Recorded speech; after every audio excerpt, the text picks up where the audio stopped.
Kingdom Ox citizens, welcome back, welcome back, welcome back. Hey man, thank y'all for watching, subscribing, and everything. Kingdom Ox everywhere, all the social medias around on social media is Kingdom Ox. Today, we have somebody in here special, man. I will say this, man. There's people in your life that helps you along the way. There's people in your life that pour into you. And this brother that I have today is one of those people that helped me become who I am, the man of God that I am today. I met him years ago when I was a snot-nosed teenager from New Jersey, and he showed me so much love. He gave me wisdom. He gave me knowledge. He helped me along the way, man. I love this brother dearly. Pastor Damian Boyd, how you doing, sir? I'm doing well, my friend. I'm doing well. It's a pleasure to be here with you. Appreciate that, man. Appreciate it, man. Hey, man, I think one of the things that me and you have in common that we don't talk about that much is New Jersey. So Yes, sir. let's start from that beginning. What was Damian Boyd like in New Jersey back in the day, back in his growing up days? What was Damian Boyd like growing up? I grew up in South Jersey. That's the delineation. Most people that aren't from New Jersey don't know there's a difference between North and South. Yeah. North Jersey usually identifies with New York a little more. Yeah. South Jersey, we identify more with Philly. I'm from a Philly suburb. So Okay. hardcore Eagles fan, born and raised in South Jersey, a small town called Burlington. I think it's like third smallest town in the state. Okay. But it's a really roughneck little town. Oh wow. And so, it's a town where you kick butt and you take names. and a good portion of the population lives under poverty. And that's what I was under. I lived in the projects. Now they've kind of rejiggered them and they look like nice townhomes. But when I grew up in them, it was a project. And the generational component was my grandfather and grandmother, when they got married, they moved into the same apartment that I grew up in as a young kid. Oh, wow. So you think the first generation's in poverty, the next generation's in poverty, and the next generation's in poverty. And we all grew up in the same place, but it was good because I had a lot of cousins and, they took care of me. It was a rough town, but it taught me to be tough, taught me how to fight.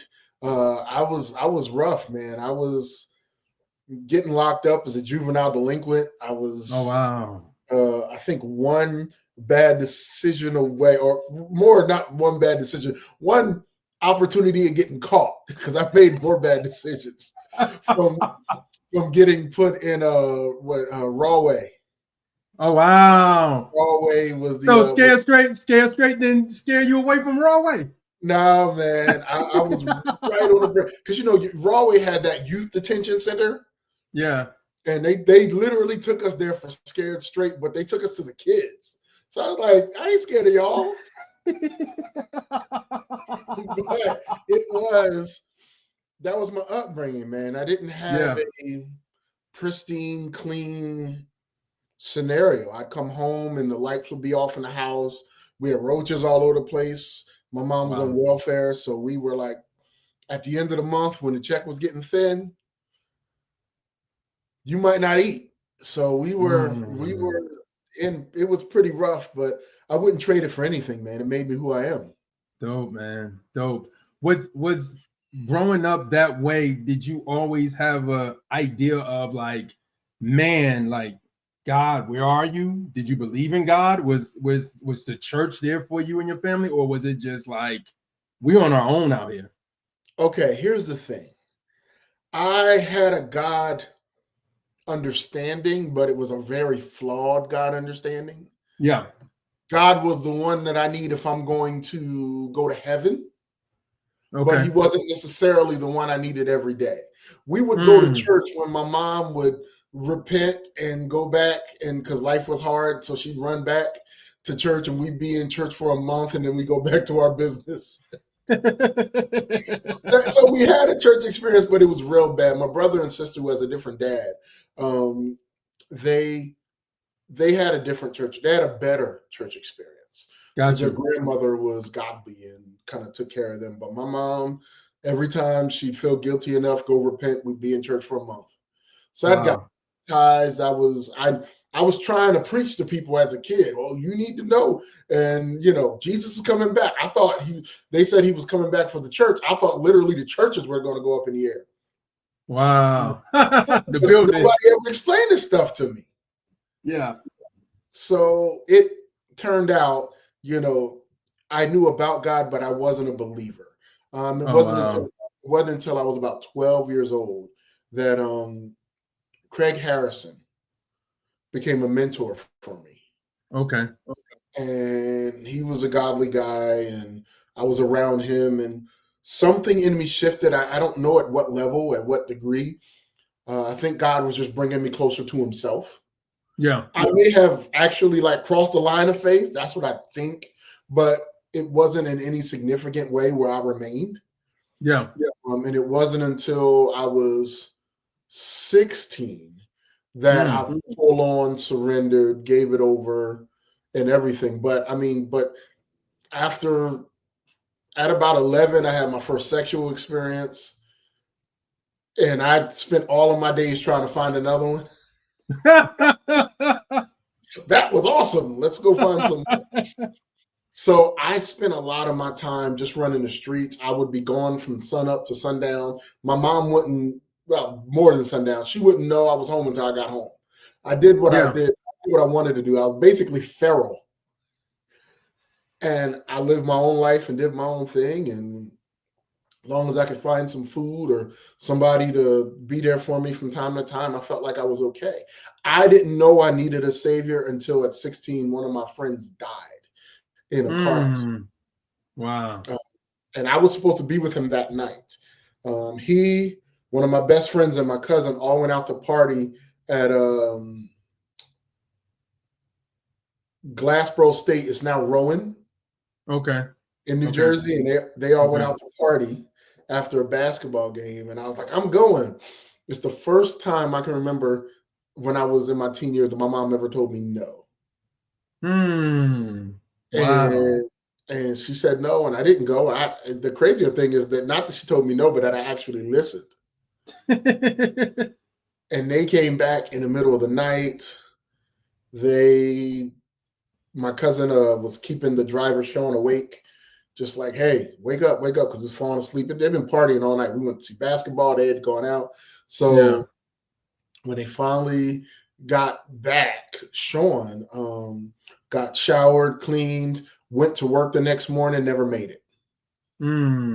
He hit a pylon under an underpass, and that was it.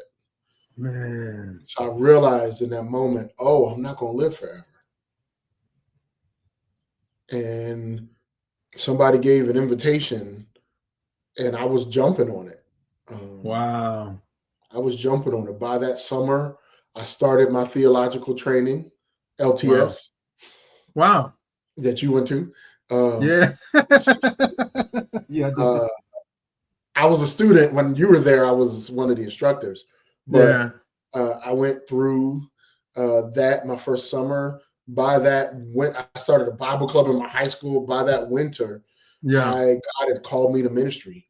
But I didn't need somebody to call me to ministry. I read the Bible, and when I read the Bible, I was like, we're supposed to be telling people about our faith. We're supposed to be loving people. We're supposed to be serving. I just started doing it because the Bible said it. I didn't do it because I was trying to be a believer. Wow. I was just like, I was trying to be an extraordinary believer. I just thought this is what a believer is. Yeah. So, and then when God called me, somebody else had to tell me, God just called you. So, that's cool. But I just kept going. I just kept going. So, that's what did okay, for LTS, it's called Leadership Training School. Like he said, he was an instructor while I was there. What was appealing about LTS for you? Was that something that you was like, man, I don't see, because I know for me, that was the first time, our former church too, was the first time I saw young people doing something that was like, wow, this is something transformation. You know what I mean? Was that the same appeal to you? Like seeing other younger people go for God like that? Was because growing up, the church girls I was around, we were trying to have sex with because they were. They supposed to say that. Dude, can we be? You know me. Yeah, I know. But it's funny. You like, well, we just went to church for sex. Like that's. Yeah, I mean, the girls, the more if they were more Pentecostal holiness, the easier they were. Jesus, man. They wore skirts and dresses, but those skirts and dresses came up real quick. It was just everybody had a form of godliness with no power. Got you. Okay. Including me. Okay. Because by my teen years, I was going to church regularly too. I was just as bad as everybody else. Yeah. But when at 16, when everything came crashing in, man, I just started chasing. And for me, somebody was like, you need to go to this because you're teaching people the Bible. You need to understand the Bible. You need to understand yourself. You need to understand how to be a leader. And I was like, okay, I guess this is a part of what people do. And I literally went and would spend summers in Virginia getting trained to do ministry.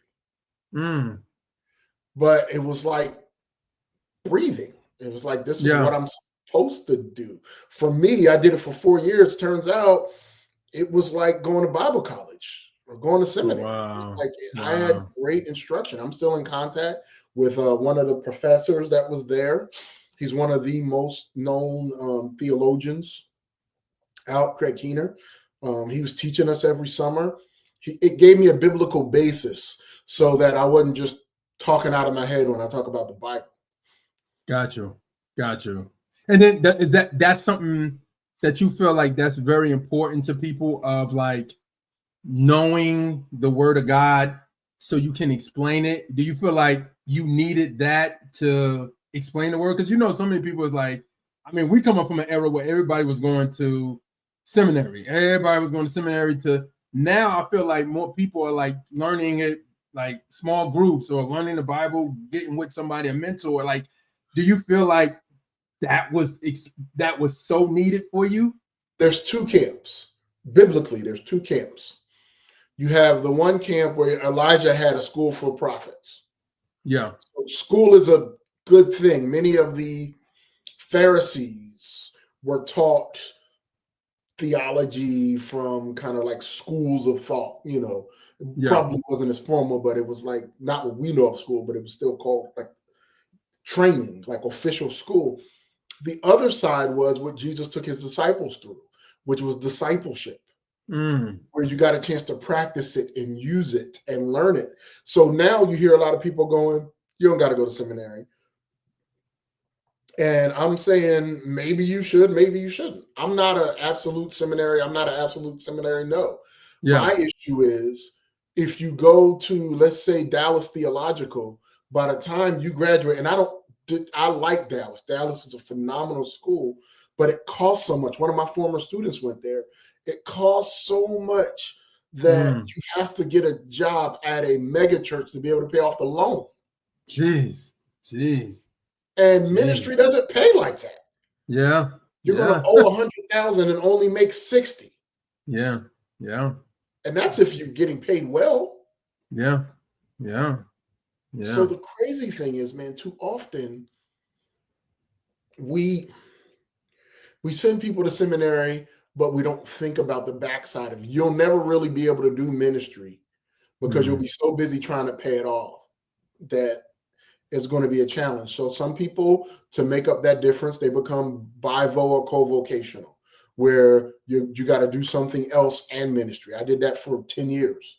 And I'm still kind of co-vocational because I got a lot of different jobs I'm doing, or different works I do, but ways to make money. But we set people up to not be able to actually do ministry. Wow. Because they're paying back so much. Or you can go to undergrad, and I'm a big fan of undergrad, getting your undergrad degree. You go and get a Bible degree in undergrad, and you got a problem, not because you don't have a degree, but if you got a Bible degree, then you can kind of only work in church. Wow. And at times you may need to be bivocational or co-vocational, so you need some other skills. So my thing is, if a young person's coming up and they want to go and learn about the Bible, my first thing is go to a Bible college, but maybe get a business degree. Get a minor in Bible. If you're going to go to seminary, go to the least expensive, most theologically sound, that would be first, but then also the least expensive and the fastest. So instead of staying in school for 5 to 6 years, unless you're going to be a theologian where you're writing books of theology, but if you're going to be a preacher, teacher, get as much information as you can, as fast as you can, as cheap as you can. Because I hear me, I have taught on the both on the college level and the seminary level, actually. And one of the things I challenge people with when they're in school for so long, they literally can create this barrier where they don't have any practical, not only practical skills, but also they don't have any practical ministry skills. Because you learned theology, but you didn't learn people. You don't know how to lead. You don't know how to encourage people. You don't know how to sit with people when they're hurting and they're wounded. Like go to seminary and get a biblical counsel degree. Just do something that adds to just understanding scripture. Part of the issue with understanding scripture alone without practice is you become a Pharisee. You know a lot, but you do very little. And I'm not saying everybody that goes to seminary has done that. Please, I don't want anybody to hear that. No. But that is a real issue. And I've talked to some of my guys that work in Bible colleges and seminaries, and they wrestle with that. It's like they come here, but they don't know how to actually do the work. But I think I think that's the thing about what's going on in the culture wise. It's like you got some people going into seminary, like you said, to get that knowledge, to get that wisdom, but then you also have people going to seminary to debunk the Bible. You know what I mean? You got people who just to know it, just to destroy it, try to destroy it, and try to do all that other stuff, and you don't see that heart. It's rarely to see people go there to be like, I want to be a pastor that is trying to help the people. I do need this title that I've been to seminary, but I want to help people. You know what I'm saying? That's rare. It's always, you meet people that go to seminary because they want more, you know what I mean? Versus pushing out, you know what I mean? That is part of the issue, Chris, that I'm seeing, and it's bothering me. Honestly, many Bible colleges are starting to shut down. They're struggling. Cincinnati Bible College was one of the best, and it is shut down. Why? Because people either don't want to be preachers anymore. Or they have these major crises of faith because living it out looks very different than you thought it would when you were in seminary. You thought you were going to graduate, somebody was going to give you a church, everybody was going to love you, and life was going to be wonderful. You'll get paid what you need to get paid. And truthfully, that's not the case. Truthfully, that's not the case for many people. You'll come out, a church will want you to work a job, and they'll pay you $30,000 with no insurance, and want you to be a jack of all trades. And you're like, I can't, I don't know how to fix the boiler. You're the pastor, you got to fix the boiler. And you got to set up our website, and you got to work with our children, and and it's like, this is not what I thought it was. And it's overwhelming people, and we wonder why people are dropping out of ministry, man. More pastors are retiring than there are people equipped to fill the pulpit. We got an issue. We got an issue. And that's it's not just to the church. That's a big issue for the church. But, I've worked with college students for years. Many college students are discovering that. They're like, you know what, I'm going to go get a plumbing trade. I'll make more longer than I will getting a philosophy degree. That I have to pay $60,000 back on, but there's no real philosophy jobs out there. So was that a good investment? No. That's a bad investment. You wasted time. The only thing you can do is go to college or go to grad school to get another degree, because your undergrad degree is going to help you. And unless you're going to become a professor, then you've wasted your time, you've wasted your money. Wow. College is becoming more and more of a bad deal, and church even more so, because, like I said, if you're not a part of one of the few mega churches, it's not very likely you're going to be able to make a living doing ministry. Wow. Not in 80% of circumstances. Man. So Man. we need to find a better way. So that's why that's sad. Go ahead.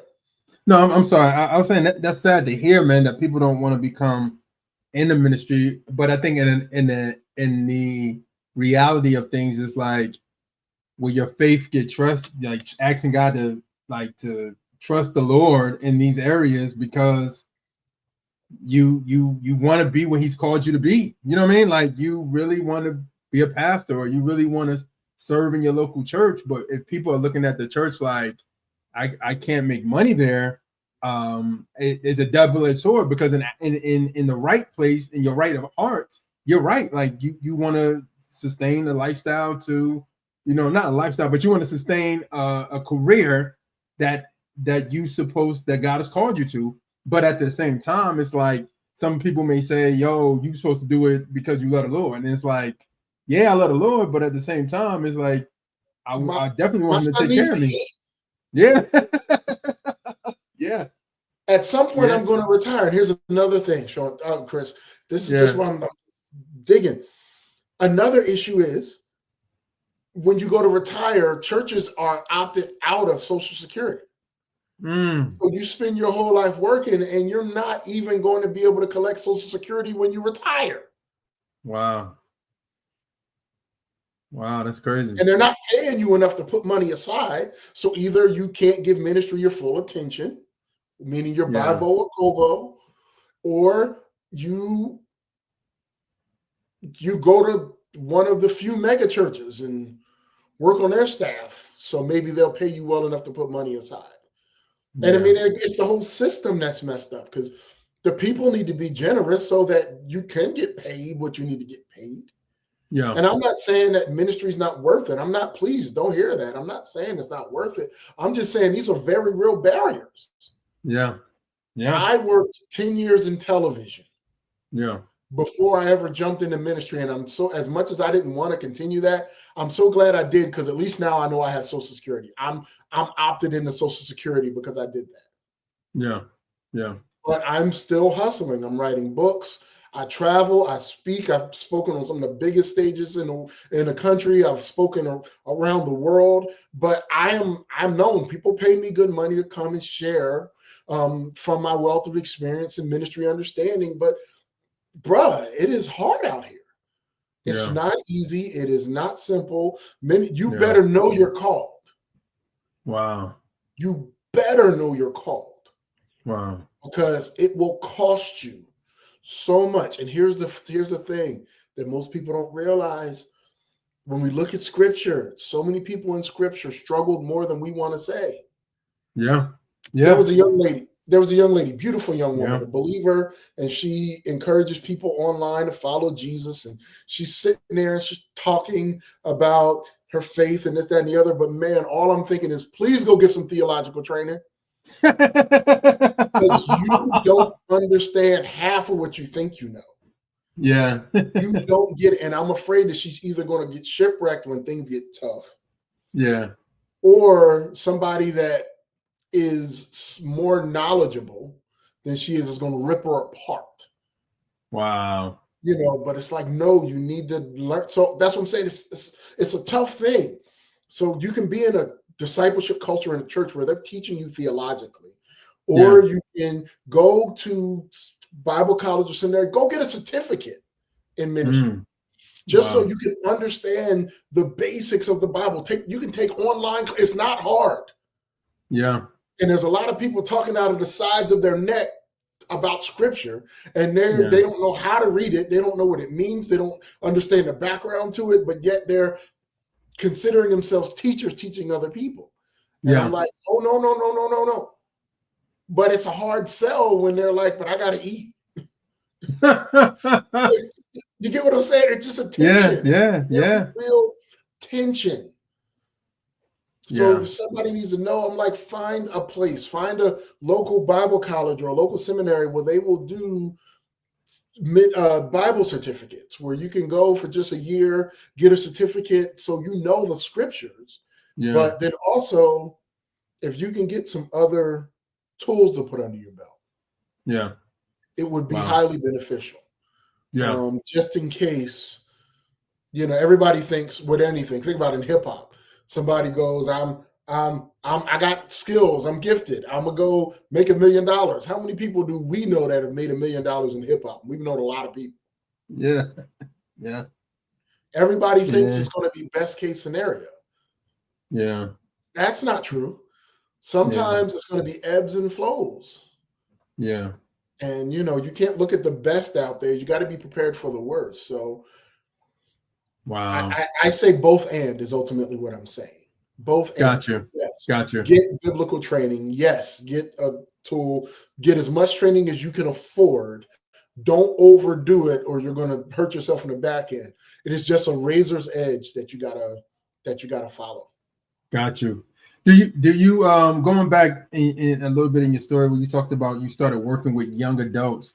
What was that? Did you feel like that was a calling to work with young adults, or did you feel like as you were growing, you start seeing people follow you that were happens to be young adults?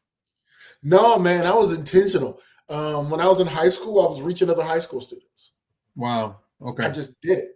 When I was in school in Atlanta, I just poured my heart into my campus, reaching people for Jesus. When I got there, it was hard to find the gospel presence there. But Wow. by the time I graduated, 10% of the population was gathering around Christ.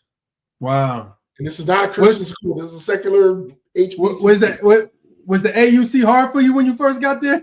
Oh, brother, it wasn't hard. Really, the scripture that hit me was um, the field is ripe, but the laborers are few. Got you. Okay. So I started pouring my heart into the campus, and we started reaching people by the droves. And I'm not making light of it. I'm still connected to many of the guys I went to school with, and there are guys that we mentored, impacted their lives that are doing things. If I started mentioning names and things, you know them. Yeah. One of the guys is on was on syndicated TV. Another guy is connected to Tab Brown.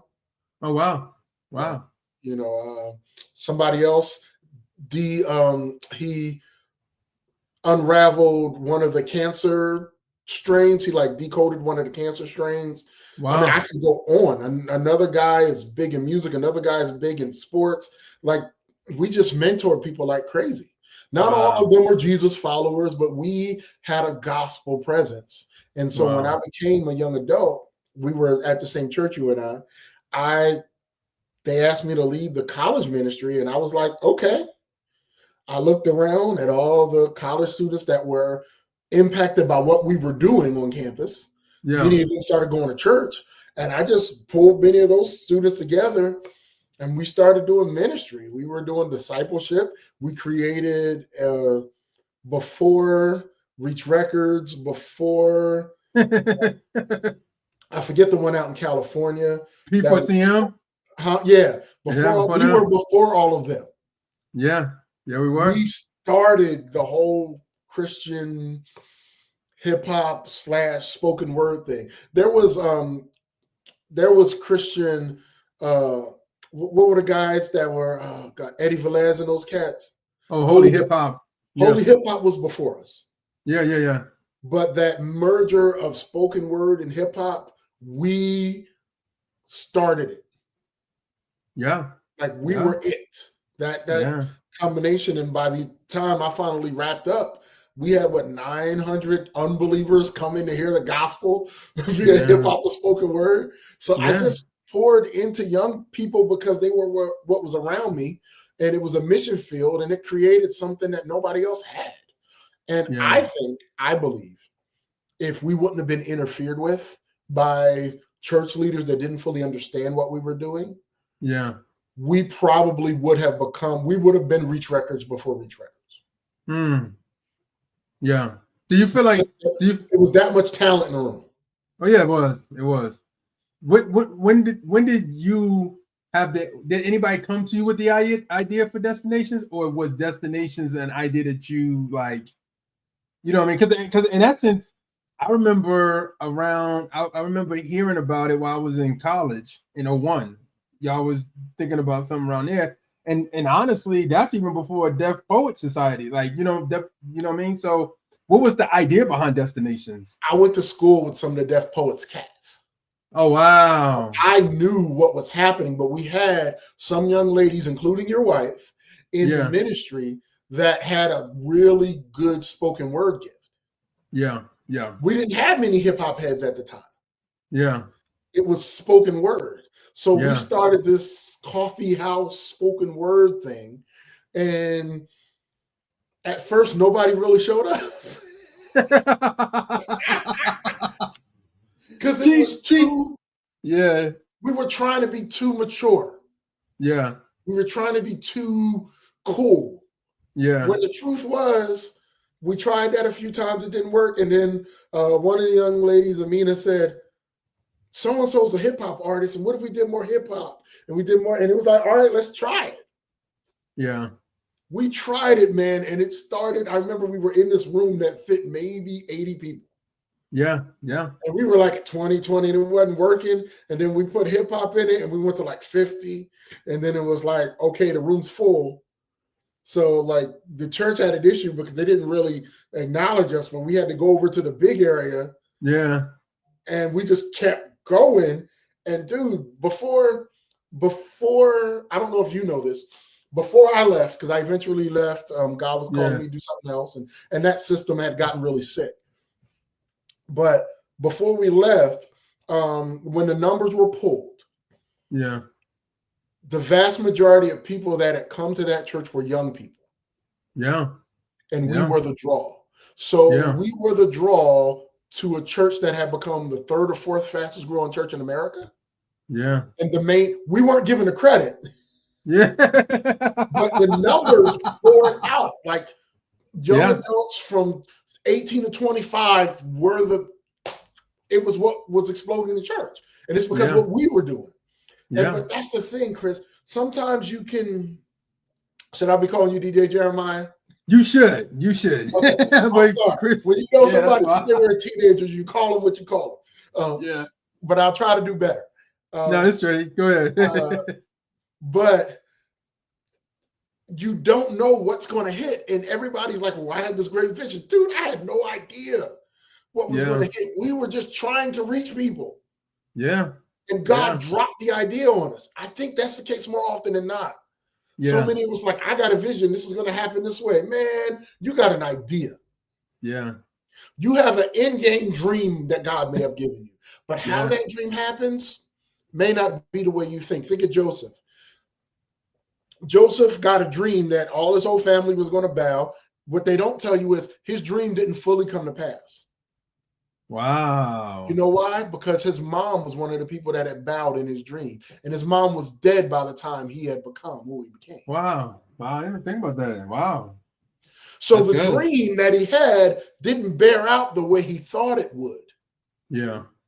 But God still was going to accomplish the dream he gave him. Yeah. And Joseph had no idea that a pit was in his future. He had no idea that he would be a slave in Potiphar's house. He had no idea he'd be in prison longer than he ever should be for something he didn't do. And then he had no idea that eventually he would be the one to rescue the whole region from starvation. He had no idea. Yeah. All he knew was God gave him a glimpse. Yeah. And the glimpse God gave him didn't bear out even what he thought he would accomplish. And it definitely didn't happen the way he thought it would accomplish. It would be accomplished. So I think we just need to keep open hands. Yeah. With everything that God gives us. And with the young adults, I had open hands. If somebody bought me a great idea, there were a lot of ideas we tried that didn't work. That was just one that worked. Yeah. And turns out it was the best. It's one of the best things I've ever done. Do you feel like that like being a part of that was something like, did you always want to be like at the end with the wise one thing? Like, was that something that somebody pushed you to do, or you already knew like, hey, I gotta be the nightcap of this whole event? I was pushed. Okay. Those amazing young ladies who I started the thing with, I think it was Monica, Amina, Maya, and Kia. They were the initial. Wow. They were like, you got to share something. And at first I did what I thought I need to do. Let me give a 30-minute message. You was like Billy Graham. You know how Billy Graham back in the day used to have those crusades and artists, and then come in and preach for 30 minutes. Messages didn't work. So when we rejiggered it, I had gotten the message down to under 10 minutes. Wow. And at the time, that was kind of a YouTube barrier. Yeah. Yeah. So I know if I can get it under 10 minutes, we can post it on YouTube and get more attention. Yeah. So I started paring the messages all the way down to just 10 minutes. And I used to have a hot 10 minutes. I'm going to jump in. It's going to be quick. It's going to be easy. But my thing was, I wasn't trying to put myself out there like that. I always knew that I was called to preach and be a big stage guy and stand on, those broad, big stages. But I'm not full of myself that way. Gotcha. Where I need to be the centerpiece. Yeah. But turns out I was the gospel piece. You heard it interlaced, but I gave it so creatively. Usually there was music under me, and I would say it in such kind of a cool, creative way. I had illustrations, and I was talking through things, and people go, "Oh!" But it didn't come off preachy. It wasn't so hard that people couldn't understand it. I didn't use any churchy language. It was just somebody told me, "You do conversations in jeans." A young lady, Camille, she told me that you do conversations in jeans. And that's how it was. It was like people are bopping their head and they're hearing truth. I shared the gospel every time. Yeah, you did. And it became a draw. Yeah. But once again, that was something that was stumbled into. Yeah. It wasn't I know what thus saith the Lord. It was just like students were like, we can't do this and you not say something. Okay. I guess I'll say something. What was your top 5 moments of Destinations when you were over it? What was like the top 5 moments for you? Oh, dude. One, we did a night where we were raising money for sex trafficking. Oh yeah, I remember that. To stop sex trafficking. I was raising money to stop sex trafficking. And when I tell you, that was so cool. Yeah. That was so cool. We used to, you said things, so I'll give different things. One of my proudest things is how many leaders came from that. Yeah. There are pastors. Yeah. There are PhDs. Yeah. There are influencers. There's a coach. Yeah. One guy that didn't come through us, but he was influenced by what we were doing. He has been on Broadway. He is on like TV regularly. Yeah. You could turn on TV, he's there. So we set up, we launched out so many leaders. Yeah. There's worship leaders, elders. We just launched so many leaders. That is something I am so proud of. So that's the second one. The third would be, we won't get credit for this, but what hip hop and spoken word have become in a Christian environment. Yeah. The fact that we took people to Passion. Yeah. And they were on main stage. Yeah. Dude, come on. We packed out a room at Passion that time. There were people all the way out the door. Yeah. And this is before, like you said, before Lecrae and everybody we was like the first. We were the young Black people that Passion knew first. Yeah. It's true. So the reality is, man, I'm so proud that we've been able to influence the culture in Christendom. Yeah. Yeah. Many people will never know that Yeah. because we're not out here waving banners and everything else going, look at us. Yeah. We're Yeah. just doing what we do. Yeah. But the truth is, we made a real big impact. Even when Reach Records came to town, they came to see us. They did. I remember that. They came I to see remember us and that. sat right out, and I was talking to them. I didn't know who Lecrae was at the time. He was the first one starting to pop.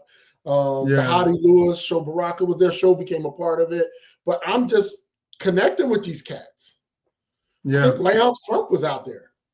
Yeah. But we were just chopping it up as brothers in the faith. And I told him, if y'all need anything, let me know. Yeah. Yeah. Scott Free is a pastor now. Yeah. Come on, man. Yeah. Yeah. Come on, man. Yeah. Yeah. We have made a difference. Yeah. Yeah. I seen something. We seen something recently. Me and Maya was here and we was watching PBS and Adon came on and he had like a set. And we were looking at that like, man. Dude, it's so I was telling I'll tell people all the time. I told this to Sean recently, and I was like, man, we need a destination documentary, man. Dude, Adon and that whole crew. Yeah, Remnant. Yeah. It is weird to me that they never popped. Yeah. Because they were the coldest MCs. Yeah, they were. They had phenomenal songs. Yeah. Yeah. I mean, they worked with K-Joe before he blew up. Yeah. Yeah. It was like, dude, but you can't, once again, you can't control that. You can't control where God takes you and the doors that open to you. All you can do is be prepared for what is to come. And we prepared people well. We weren't just doing art. I was actually teaching the Bible. Yeah. Yeah. Not just to the larger group, but I spent a lot of time with the team.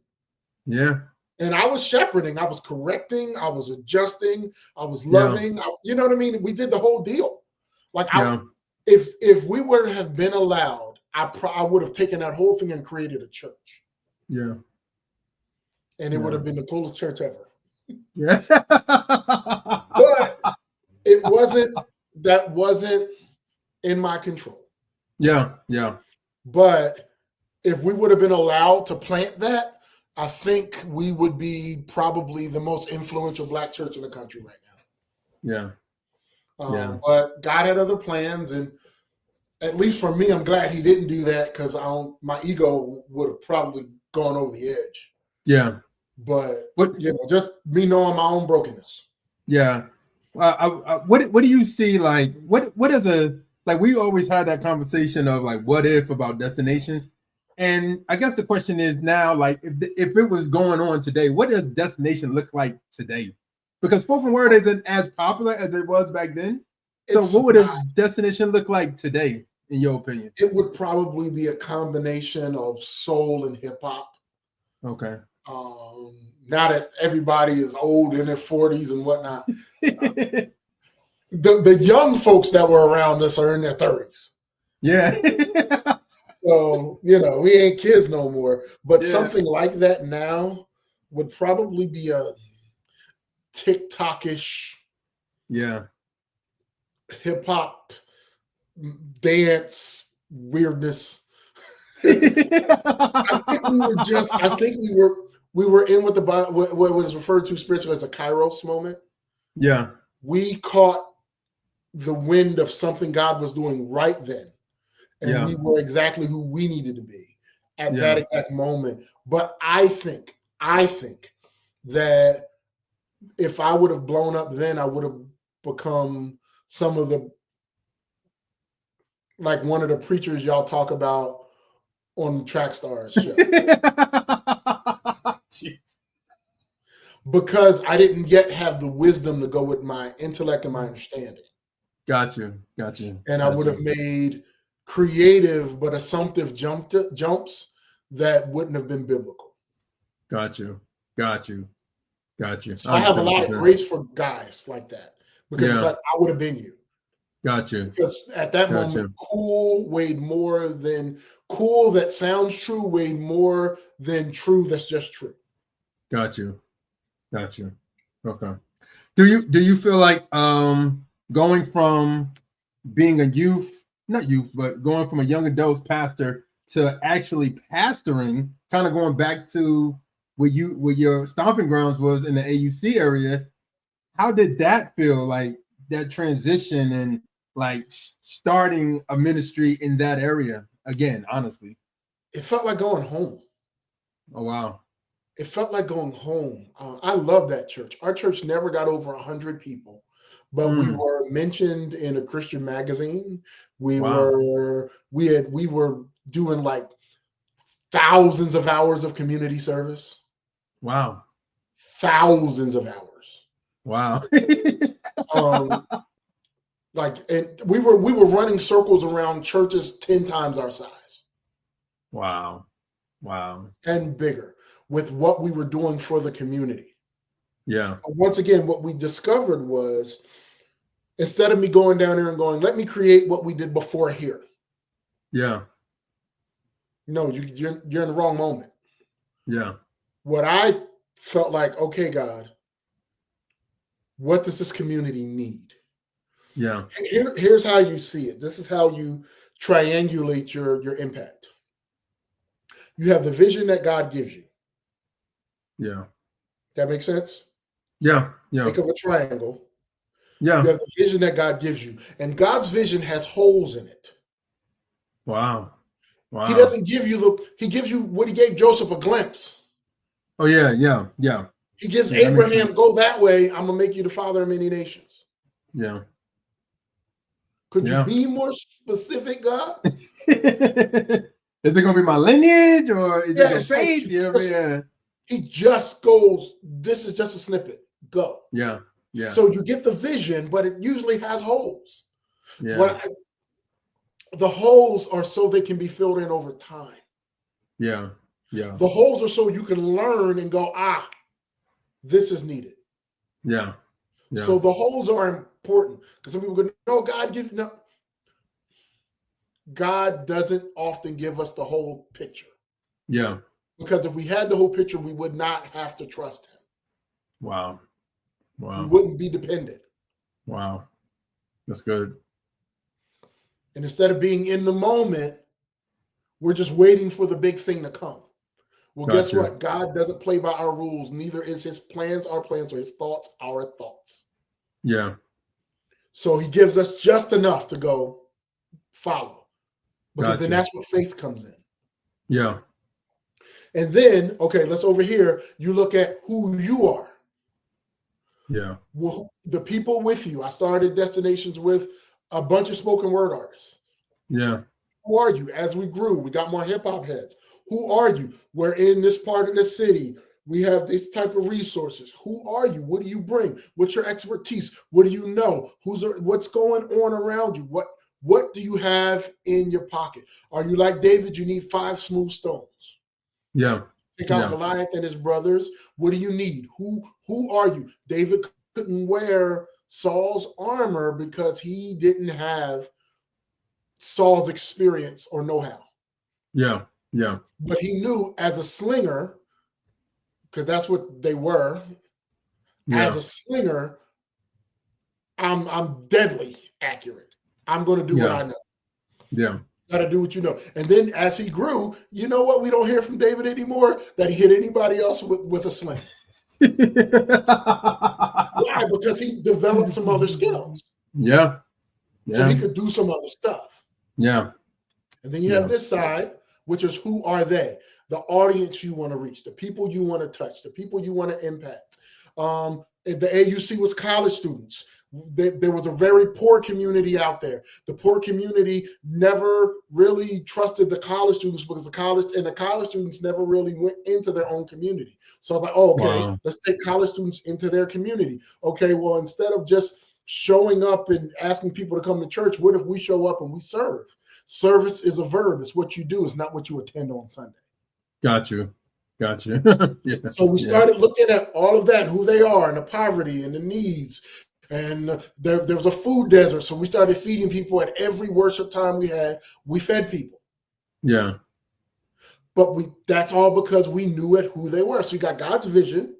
Yeah. Yeah. We're going to figure some of it out as we go. You got who we are, and then you got who they are. This is kind of a triangulated approach. If you think about it in a mathematical way, to find your space in 3D, you need 3 points, 3 access points. The X, Y, and Z. Same idea. Yeah. That's how you can triangulate your impact no matter what you're doing. If you are going into music, who is your population? What has God said? Who's your population? Who are you? What kind of rapper are you? Are you this? Are you that? Are you better at this, that, and the other? Who are the people that you really need to reach? Is it youth groups? Oh no, you're more intelligent and you're going to reach older adults that have more experience. What are you going to do? And you pull it all together, and then you have a better than not chance of finding something that works. Wow. That's good, man. That's good. Did that approach, did you feel like, because I remember even in that time, like y'all was orthodox, like you was like, we're meeting in the afternoon, you know what I mean? Like a lot of people like, in the afternoon, what's going on? Y'all meet in the afternoon? Was that on purpose? We were meeting in a church that had 3 churches meeting in it, and we couldn't find another time. Yeah, I thought that was because like you was like, hey, because trying to reach kids coming from like late night. If we went somewhere else, we wouldn't have been in walking distance of the campus. Got you. Okay. And we needed to be where students, we were right on a campus where students were walking back and forth. Got you. So it was worth it to not have the traditional time. But then also what I could do, because I'm the preacher guy, and I'm, like I said, I'm really good at following God's lead when preaching. It's my primary gift. I would preach at churches in the morning that are 5,000 and go back to a church of only 50 people in the afternoon. But people that were at the 5,000 church started helping funding the little 50-member church. Oh, wow. That's amazing. I would sell the vision. Yeah. For the little church. That church finally, and I'm still heartbroken that we had to close it. We weren't supposed to make it past a year, 2 years. Really? Financially, we didn't make sense. Yeah. I would take and say, don't pay me so that we can keep doing ministry.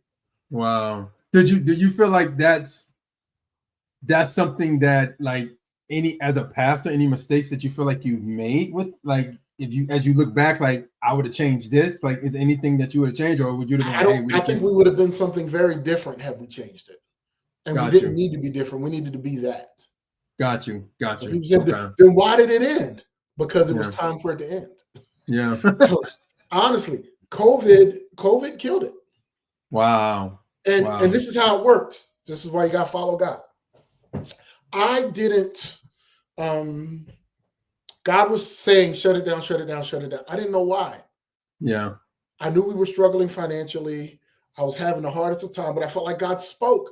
I talked to all the pastors I was submitted to. They all said, we agree. I talked to the church board. They said, we agree. I called every member of the church. They all said, we agree. Wow. Within 2 weeks, we were shut down. 2 weeks later, COVID hit. Wow. And everything shut down. We would not have made it had we done that. Wow, man. Wow. My family would have gone under. But because all my pastor buddies knew we were shutting down, they collected money and supported my family through COVID. Wow. They wouldn't have done it sooner. Yeah. I tell people, God gave me a heads up on COVID. I didn't know COVID was coming. I just heard you got to shut it down. Wow. It's heartbreaking, dude. It's the best church I'd ever been a part of. Not just that I was the leader of it. It was the best church I'd ever been a part of. I am still close with those people. Yeah. To this day, they're still my family. Yeah. Wow. You know, and it was the best church ever. We got over just 100 people, but man, we were mighty and we were making a difference. And students valued us. Even out of there, we got students that are starting to become pastors and leaders and other things. And I have a medical doctor getting ready to come about. Dude, we launched leaders out of there. Wow. And I'm so proud of that little church. We made a difference in Atlanta. I have around here somewhere a plaque from Atlanta City Police, because when everything was happening with the protest, I was able to bring the police into the community so that the tension between the police and the community could break down. Wow. That's good. I got an award from the police department. I have a citation from the state of Georgia talking about how we had made a difference in the state in a very short amount of time. Wow. Wow. That's good. That's good, man. I was That's speaking good. on like conference stages talking about our little church in Atlanta because people were so impacted by the idea that we were doing that kind of work. Wow. With little people. With not a lot of Very people. little people. Yeah. You don't have to have a ton of people to make a difference. Yeah. All you have to do is have a committed few. Yeah. And Yeah. you can change the stinking world. Yeah. Jesus did it with 11. Yeah. Yeah. Yeah. Yeah. Yeah. Gideon took 300 in the battle and won. Yeah. Yeah, man. It's not about the size of the obstacle. It's about the size of our God. Yeah. Yeah. That's rough. It's not even about the size of our faith. Yeah. You can have mustard seed size faith, but placed in a really big God, it can do anything. All right, I'm preaching. Calming down. All right, so let's talk about real quick your becoming an author. I remember the College Impact book, and I remember I don't know if you probably remember this. Remember that time that you had like a college come to the church? You had like you had a college people come to a church, and you had like reconciliation between it was like white people and black people at this college. I don't know what the thing was, but they had you coming in, yeah. Long before the racial reconciliation issues we had, there was a school in Chicago, North Park University. I'd done some ministry up there. They would go on these tours helping, because Chicago is very racially charged. So they'd come down to Atlanta and I would walk them through racial reconciliation. Message, God moment. It was powerful. Our friend Latasha Morrison's doing that work now. Yeah. So proud of her. I just got her Brown Faces, White Spaces book. I'm excited to crack that open. Yeah. But she's doing it now. I'm so proud. She supported me in a lot of this that we were doing. But yeah, man, I've been pouring my heart, whether in Passion events, because I had spoken main stage at Passion. Our students had done different things at Passion. Because even before that, I was a part of a step team that was main stage at something called One Day. Me, Vody Bacham, Beth Moore, John Piper, Louis Giglio. And I was the one speaking from us, but it was just God. So I poured for years. I still love working with college students. Yeah. But Tim Elmore, who is over Growing Leaders, he used to be with John Maxwell. He's the one that did the forward for my first book. Wow. He was talking to me and he was like, Damian, nobody has the philosophy you have. Because my philosophy was, if God is going to send you to a college campus, don't just go. Go and make a difference. Go and change lives. God has set you there to make a difference. I had 3 college roommates. 2 of them were from other countries. Wow, man. One of them is a believer and a minister now. Wow. But if you're going to be there, God has sent you there to make a difference. Change the world. If you change the campus, you change the world. Yeah. And it was like, instead of just going to college and trying to stay saved, go and make a difference. Yeah. Which is what I taught you guys to do, which is why you're still doing what you're doing. Yeah. Your life is supposed to have an impact. So that was the first one. And Tim kept telling me, he told me, every day write a little bit. And I sat down and I wrote this while I was working at the TV station. Yeah. And when I finally left there to go be full-time ministry, my book had come out. Then, okay, I'm just walking through the next one.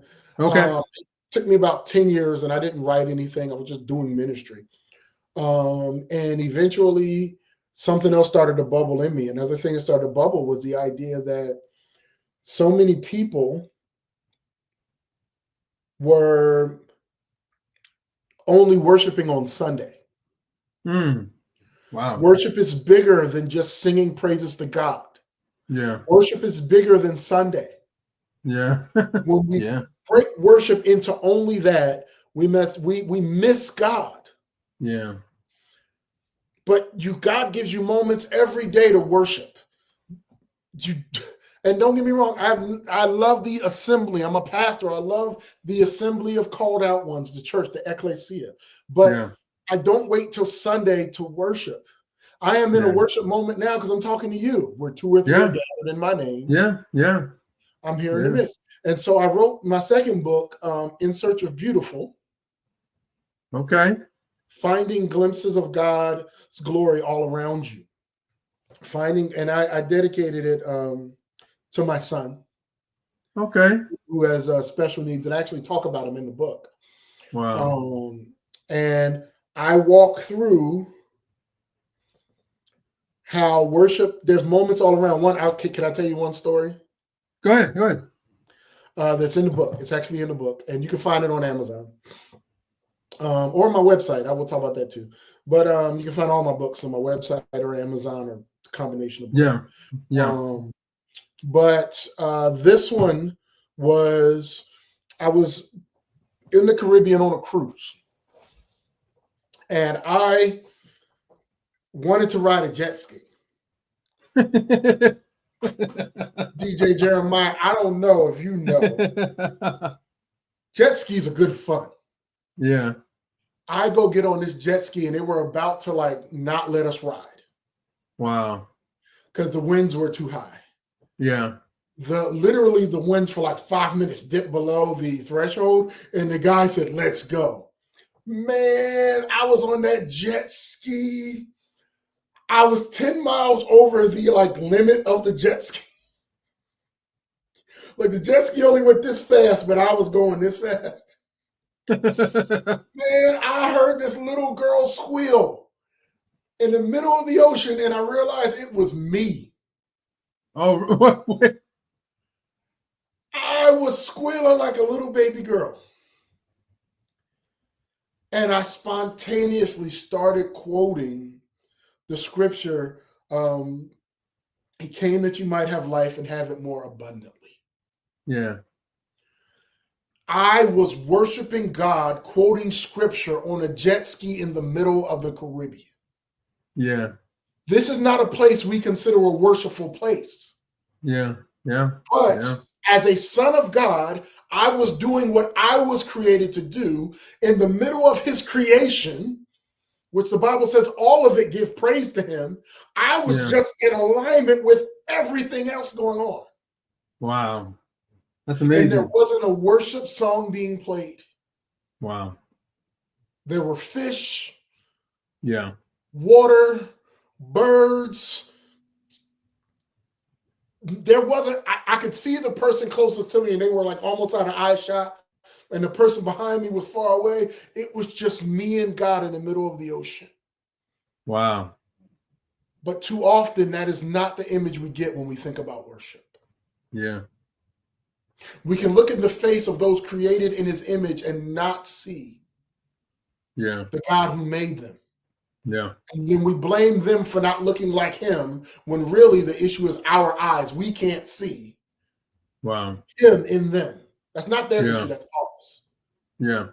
Because they are image bearers of a holy God. Yeah. And that's just a couple of things. But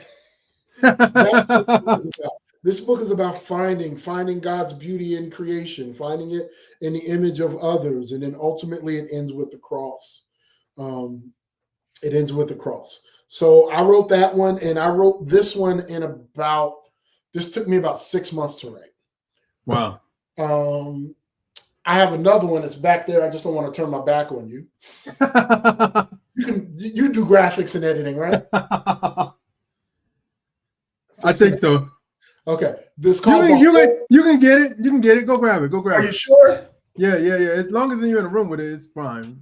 It's right here. It's good. Yeah, I've had people get up and do that before. Okay, so yeah. So talk about that challenge devotional. Yeah. I wrote this one in about 8 weeks. Wow. The thing about this one is, and I'll try to say this well. I wrote this for someone I loved. Still love, but they're no longer in my life. Wow.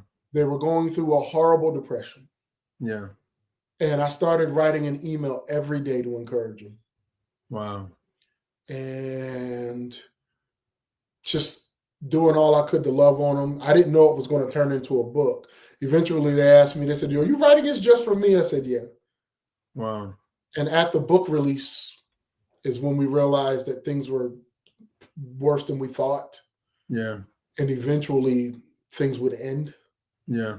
But I poured my heart into this. Wow. Writing it for somebody I loved. Wow. So this helps people going through tough times. Wow. But what I created was a whole category of, and that's the Hope Challenge devotional. All of this is Damian L. Boyd, the Hope Challenge devotional. I put my middle initial because there are several Damian Boyds out there. But I wrote that one in a very short time, and love that. It's, to this day, I think it's my favorite book that I've ever put out. And like the last two, they're my pictures that are on the cover too. Gotcha. But that one did very well. Actually, our friend Latasha Morrison, she made it one of her favorite things. In the year I wrote that, and then that relationship dying. So if you're going through a tough time, this is what, even when I was going through a tough time, I had to open my own book. How crazy! Wow. And then That's good. When that season started to wrap up a little bit, the deep, hard moment of that, I had to carry the cross through that. I was being accused of horrible things. My name was being dragged through the mud. It was just illness. It wasn't anybody. I couldn't fix it. I couldn't fix it or change it. I couldn't have been a better person to change this. It was just life happening, whether life or the devil, I don't know, but it happened. Yeah. And out of that, I realized I had to carry the cross. I had to be ridiculed, be taken advantage of, be talked about. I had to take abuse because other people were watching my life. Wow. And that's the cross, isn't it? Yeah. He took on abuse for us. Yeah. So as all that is coming towards me, and it took me a while to even admit that it was abuse. Yeah. But as all that was coming towards me, when it was done, I had to live out the gospel so deeply that the very last book that I wrote that came out in November is the Gospel Challenge devotional, which is very good. It's very good. Me and Maya went through that. Me and my wife went through that, and it's a very good. It's very good. I highly recommend that book. And because I had to walk with the gospel, I wrote something on the gospel. But the reality is, so many people, so many believers don't understand the gospel, so they don't share the gospel, and they definitely don't live the gospel. Yeah. We almost feel like, oh yeah, I got the gospel. Yeah, like you should share it with them once and it's over. No, you can see the gospel all around you if you choose to. Yeah.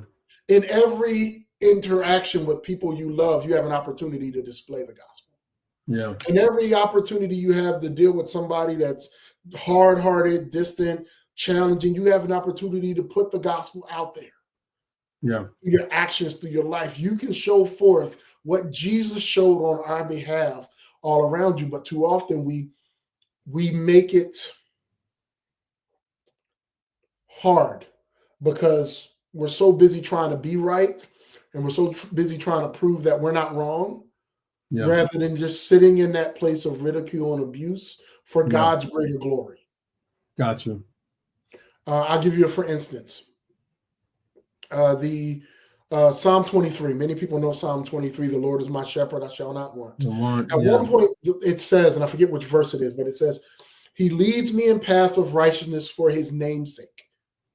Wow. Even though I go through the valley of the shadow of death, I will fear no evil." Wow. Catch that. He leads me in the valley of the shadow of death for His name's sake. Like talking about the path of righteousness. In context, it means that the valley of the shadow of death is a path of righteousness. It's a well-worn path. Wow. That God sends us down where death is so close that its shadow overtakes us. Yeah. But this is the way God leads us. Yeah. But it's all for His name's sake. Yeah. It's not for nothing. So I don't need to defend myself. Jesus didn't defend Himself. Yeah. And we're so busy trying not to be wrong that we've forgotten the beauty of the cross, that when you are falsely accused and when you are falsely mistreated and you stay there, you reflect God's glory. Yeah. Or as I think Paul wrote, you make up that which is lacking in the cross, something like that. Like whatever's missing in the cross, you are that little bit extra.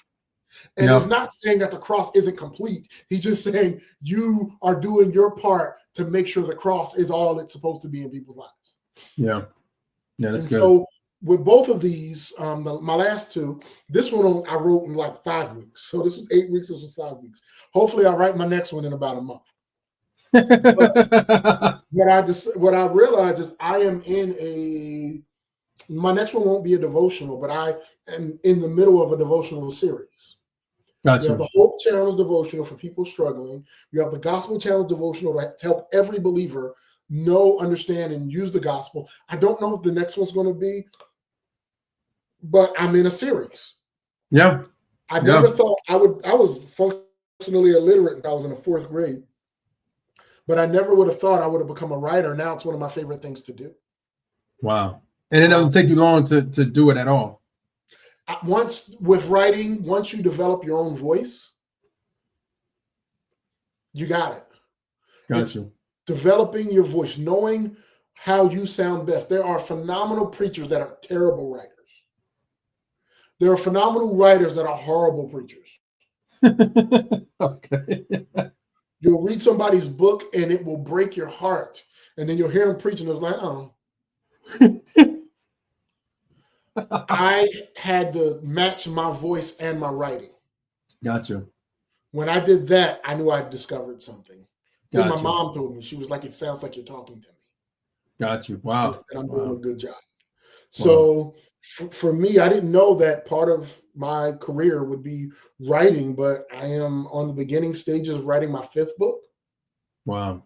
And I got a call from a major publisher the other day. They're interested in getting their hands on this one. Wow. So we'll see. Yeah. But that's a part of what I do. It's a part of who I am. It's part of the gifting God has given me. So I enjoy it, and I get to encourage people that I may never meet. Yeah. But they know your book. That's good, man. That's great, bro. Man, thank you so much. Are you ready, Pastor Damian, for what I like to call this or that? Are you ready for that, sir? Right before we do that, I'll say yes. But if anybody wants to find my books or find me, you can go to www.damianlboyd.com. Damian, L as in Larry. It's not Larry. DamianLboyd.com. If anybody's interested in finding my info or getting to know me, that's a good place to go. And, I'm available. I was going to let you do that at the end of this, but you can do it again. I'm just part of the thing. I'm gonna let you do it again at the end. I guess I'm ready.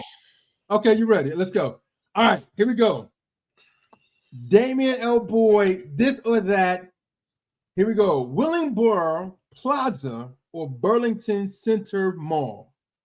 Well, since the Burlington Center Mall is closed down, Willingboro Plaza. No, I'm just saying, what was your favorite? I was saying, which one would you have picked? Like, just when I was a kid, I used to love to go to Burlington Center Mall. Got you. Okay. Friday night at Skateway USA or hanging at the Cherry Hill Mall? Oh, skating. Skating? You're doing a New Jersey deep dive, man. Skating. Man.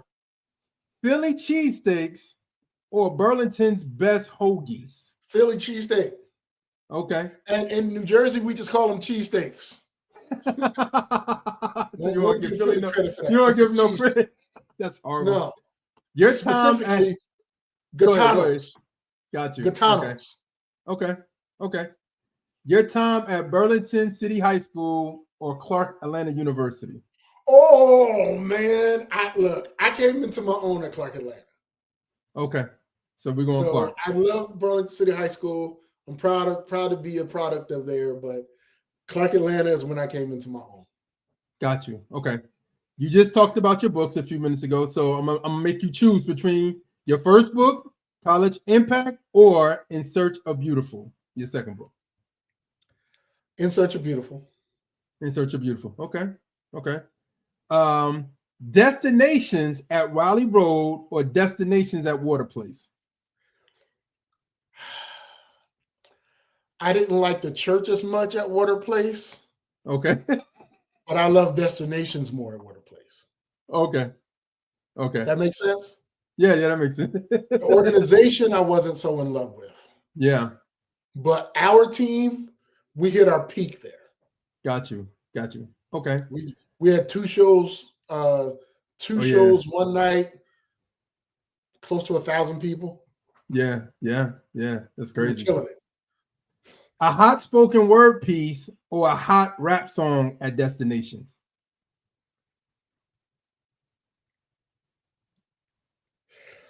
Oh, that's a tough one.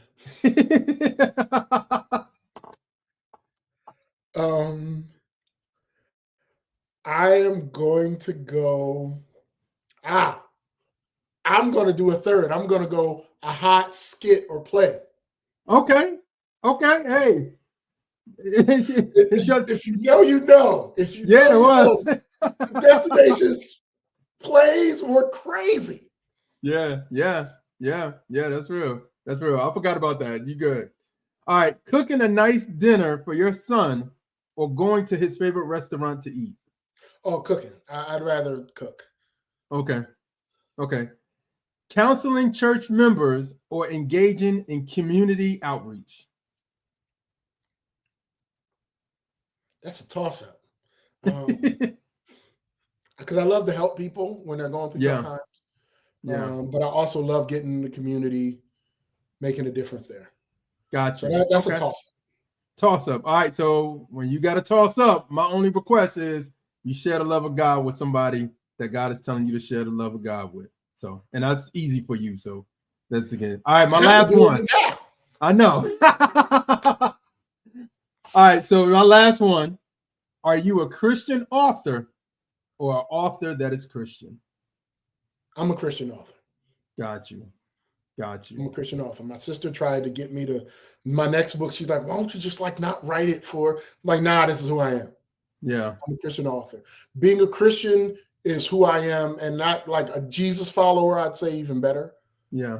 I live out of being a Jesus follower. Everything else happens because I'm a Jesus follower. Wow. You know, I'm not I don't say that was like, it's not like I'm a Christian pastor. Yeah. A pastor who's a Christian. No, I live out of my faith. Yeah. If my faith isn't there, that pistis is the word in the Greek. It means trust. If I haven't placed my whole trust in him, I have nothing to say. Wow. That's good. Man. Thank you for this time. Promote yourself again, because I you jumped the gun, but hey, well, you can do it if you want. You can do it now if you want. I did it the first time. You can follow Pastor Damian. Go to his website, DamianLBoyd.com. Great information there. You can get his books. You can get do you still do the blogs and stuff? Because they were looking good on the stuff. I have blogs. I haven't written one recently, but I'm about to jump into that. I'm just so focused on the book. But Damian with 2 A's, DAMIANL as in Larry, BOYD, DamianLBoyd.com. Books, you can look at some of my messages there. You can email me and check in, and people who want me to speak at something, I'm largely available. What about social media? Where could people find you on social media? I'm Damian L. Boyd almost everywhere. Got you. You can find me on Insta. I'm not on TikTok, but I'm on Instagram. I'm on Facebook. You can find me everywhere as Damian L. Boyd, at Damian L. Boyd. You can find me at Damian L. Boyd on Cash App if you want to. Okay. I wasn't expecting that, but okay. All right, y'all. Kingdom Citizens, Kingdom Ox on all the social medias. This is Pastor Damian L. Boyd. Thank you so much, sir, for spending time with me, man. This was great. Going down memory lane, and I felt very dope about this conversation, man. Thank you so much. DJ Jeremiah, I love you, my friend, and I'm so proud of you. Thank you, man. All right, man. That's it. Remember, like, subscribe, share, and we are out.